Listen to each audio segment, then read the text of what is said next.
Greetings and salutations everyone. Today we shall be discussing some of the recent lore pertaining to 8.1's war campaign, taking place right after the Battle for Dazara lore. So keep in mind that this will contain some major spoilers. This will also contain a lot of recap before we dig into the meat that is this video, just in case some of you haven't really been keeping up. As you might have guessed, this video and the lore I will be discussing today is all about the former Warchief of the Horde, Vol'jin, who had been poisoned by a Felguard's blade on the Broken Shore. This cowardly ambush led to Vol'jin's unfortunate and admittedly rather premature death, and Sylvanas Wanderer taking on the mantle of Warchief, named such by a dying Vol'jin, no less. Despite the successes that Sylvanas' leadership brought in the battle against the Burning Legion, it started to become more evident that she would take the Horde down a rather dark path. Sounds kind of familiar. Vol'jin succumbed to the poison, and yet this wouldn't be the last we see or hear of him. Master Godrin, who taught Vol'jin since his youth, and Talanji, who fawned over Vol'jin since she was little, tasks us to bring his urn to Entail Dazar, but ultimately we failed due to him already belonging to Bwonsamdi, or so we thought. From there we were tasked with bringing this urn back to Bwonsamdi's necropolis, but Bwonsamdi is shocked to reveal that he just isn't there.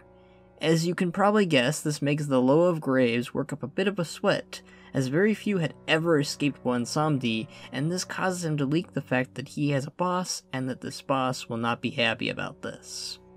Much later, Bwonsamdi has Rokan, Talanji, and Ragadrin perform a seance to bring forth the spirit of Vol'jin from the other side.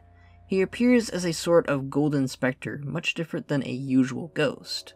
When summoned, he warns both the Horde and the Zandalari of the aberration that was G'huun. Giving us his glaive to feast upon the blood of the artificial old god, Vol'jin tasks us with bringing down the planetary parasite once and for all.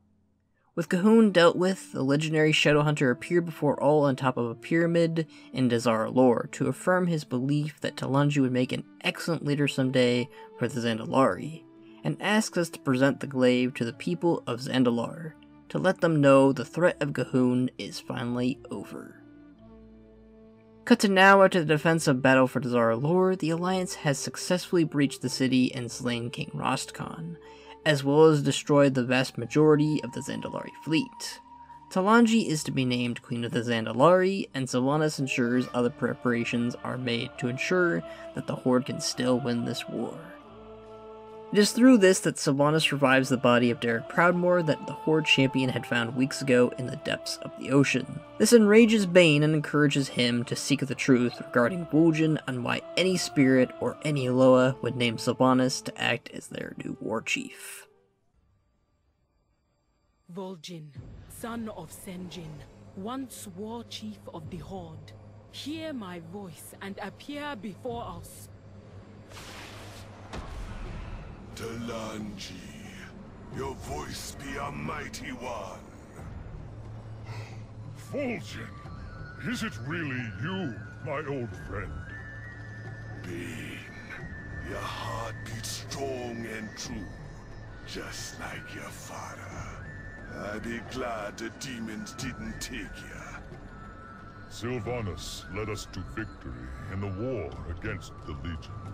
But since then, she has done much to strain the honor that binds the Horde together. I must know, when the voice spoke to you, bidding you to name her Warchief, what spirit was it? Ah, my young friend, death be dark. Me memory not be what it once was. Was it Bwonsamdi? Did he crave the death she would bring? The memory, it be denied me by the shadows. Shadows that be coming for ya. Watch out! Once these pesky spirits who are after Vol'jin are dealt with, it becomes our mission to seek the truth. We head on over to the Broken Shore with Bane and Ebonhorn, and we go to the location where Vol'jin was struck by the Felguard. It becomes apparent that something was trying to weaken Vol'jin during the battle and prevent him from speaking to the Loa as it is doing to him now. Afterwards, we journeyed to where Vol'jin drew his last breath, to the seat of the Warchief where he had named Sylvanas Warchief. Something had stirred in the shadows of Orgrimmar that day. Something powerful that took Vol'jin elsewhere. Whatever being it was, it wanted Sylvanas to be Warchief and kept the memory of what it was from Vol'jin. Realizing we would find no answers on what this being was, it became clear we'd have to seek out one that might. We journey over to Bwonsamdi's necropolis. After all, even if it wasn't his style to do this sort of thing, it doesn't mean he wouldn't do it, right?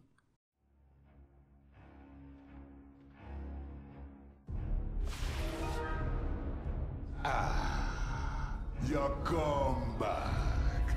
Did you find the spirit of Vol'jin? Or you're here to make a deal? Loa of Death, your servant Vol'jin has called to you, yet you have turned a deaf ear to his pleas. What? You be mistaken, Delanji. Speak plainly. Was it you who urged Vol'jin to name Sylvanas Warchief? Mind your tone, old man, or you'll be talking with your father soon enough. Sure, why wouldn't you want the Banshee Queen in charge? No. Sure, I'm an Alpha Warren dead, but that's Sylvanas. She be tipping the scales too far. Balance be important.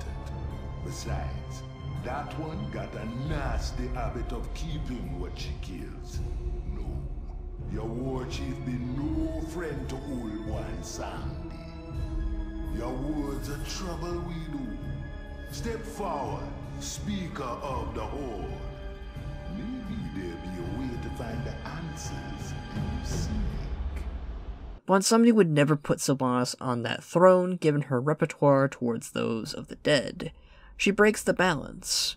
Whatever did this was likely one of his rivals, so he sends you through his death gate to both Aegir and the Lich King. Visiting Aegir, we learn that she and her Valkyr are still rather disgusted and upset with Sylvanas for her actions in Stormheim, so she would never have her on the throne of the Horde. We also learn that she really doesn't like Bwonsamdi. Not that it's relevant, just kind of makes you wonder what the Loa did to anger her so much. We also learn that Aegir cannot shape Vol'jin any further. He's no longer a mere spirit, but something beyond. Like a super spirit or something. Something of valor brought Vol'jin back, and does not scheme for mortal thrones. So whoever brought Vol'jin back isn't the same being that forced him to name Sylvanas the Warchief of the Horde. So it's nice to know we have two unseen cosmic forces playing chess against the Horde. Interesting enough, Aegir might actually know more on the matter, but refuses to divulge any more information on the subject to Vol'jin, and the speaker of the Horde. This could mean Odin was behind Vol'jin's return, or perhaps a being on Odin's tier of power. Meanwhile, upon the spire of Icecrown Citadel,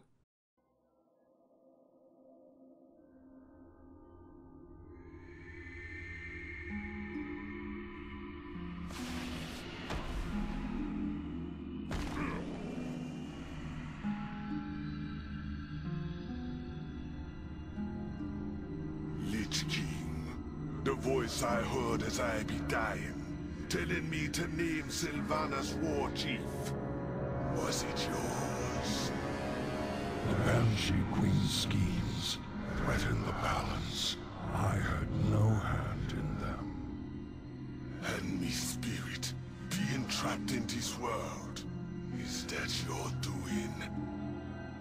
Vol'jin, your soul has walked on the other side and returned. You have been altered more than you know. You are neither undead nor damned. You do not belong here. Leave this place at once.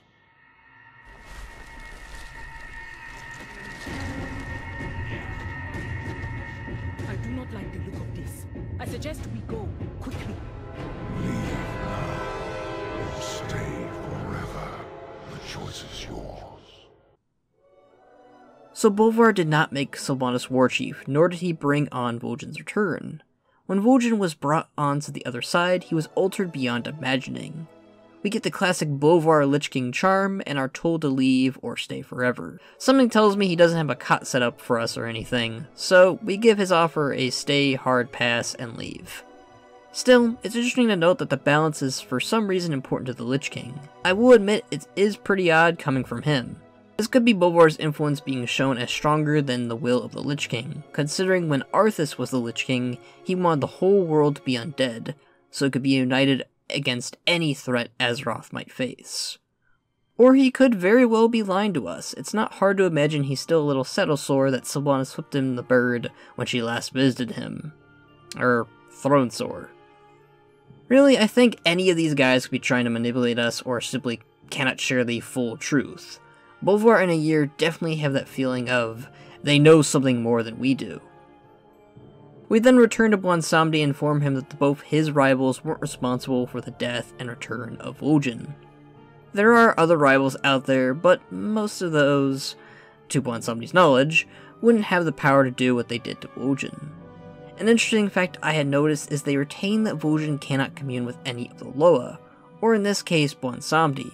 So Vol'jin is still unable to commune with any Loa, as he stated before. The Lich King didn't bring me back. I be claiming she don't got the mojo. Bwonsamdi be as confused as the rest of us. And none of them were eager to see Sylvanas in charge. For now, I gonna keep searching for answers. If there be new enemies gathering in the shadows, then I best be hunting them before they be hunting us. Call on me, spirit, if you ever need advice from an old chieftain.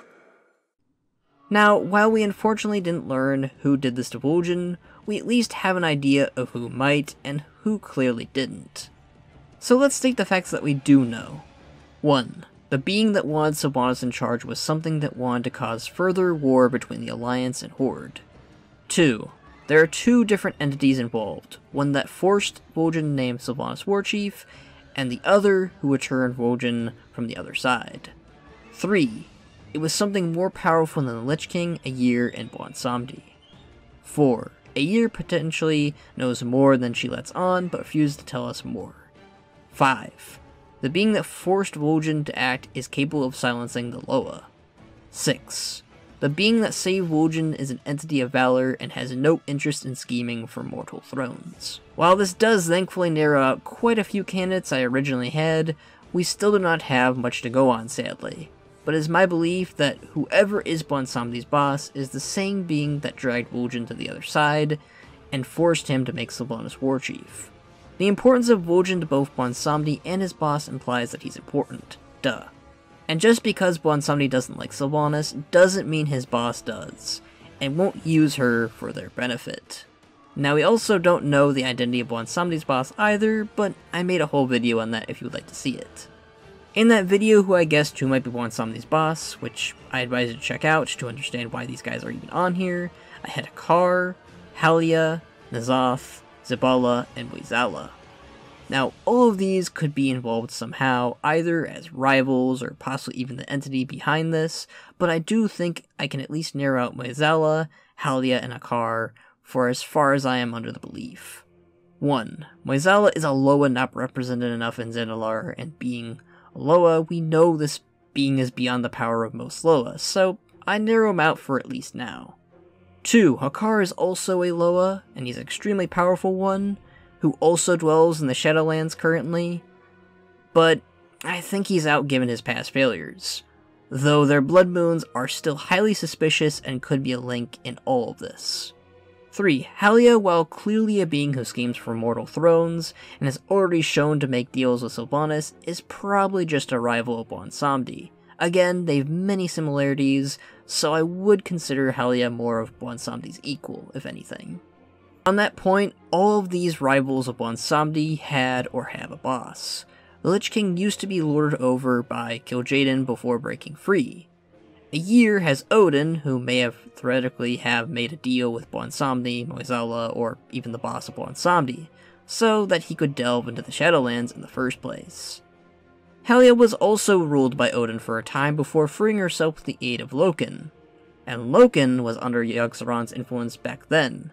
So maybe Halia, with all her tentacle goodness, signed up on an all-expense-paid old god plan at some point. Given N'Zoth's history of picking off where Yagi left off, perhaps it took Halia under its wing.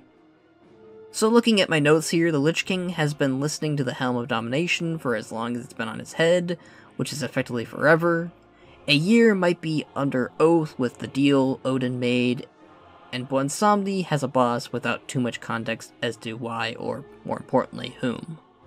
So it's possible they might all be under the same boss or entity without even realizing it. That leaves us with the elusive Zabala, ancient mother of Zan, who's shown to have powers in undeath, and N'Zoth, the final old god of the deep, who's mastered over several beings in the past. The only reason why I'm sticking with my guns with Zabala is they've referenced her in the war campaign with artifacts, and they've done nothing with them yet. We again know very little about her, less than even Moizala, but I think it would make for a perfect loop to include her as Bwonsamdi's boss. Her reason for all of this, my guess would be so that she can return with all of the power gathered by Bwonsamdi. Or something else. Hard to really say. But again, in fairness, we know so little about her, and it may very well remain that way, sadly. As for N'Zoth, well, it's definitely the type of being for all of this.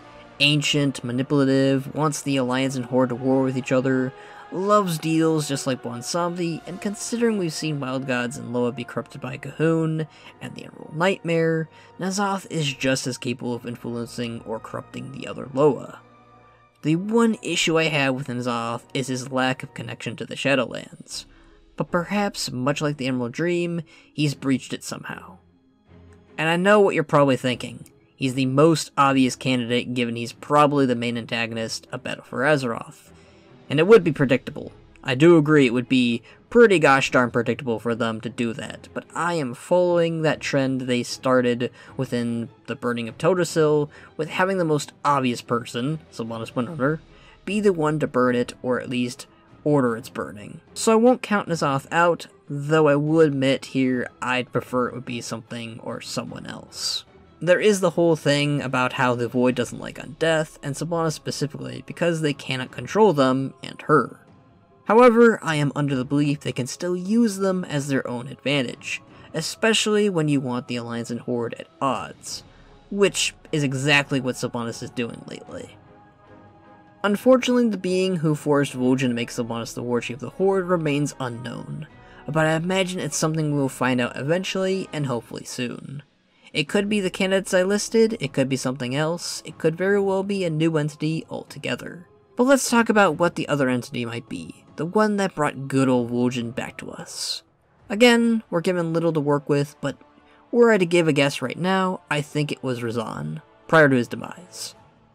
I had a few other ideas other than him, but the evidence and speculation sounded way too out there for my standards. Ever since Razan's demise, I had the feeling that something would be replacing the Loa of Kings so that we could still have Zandalari Prelates, aka Zandalari Paladins.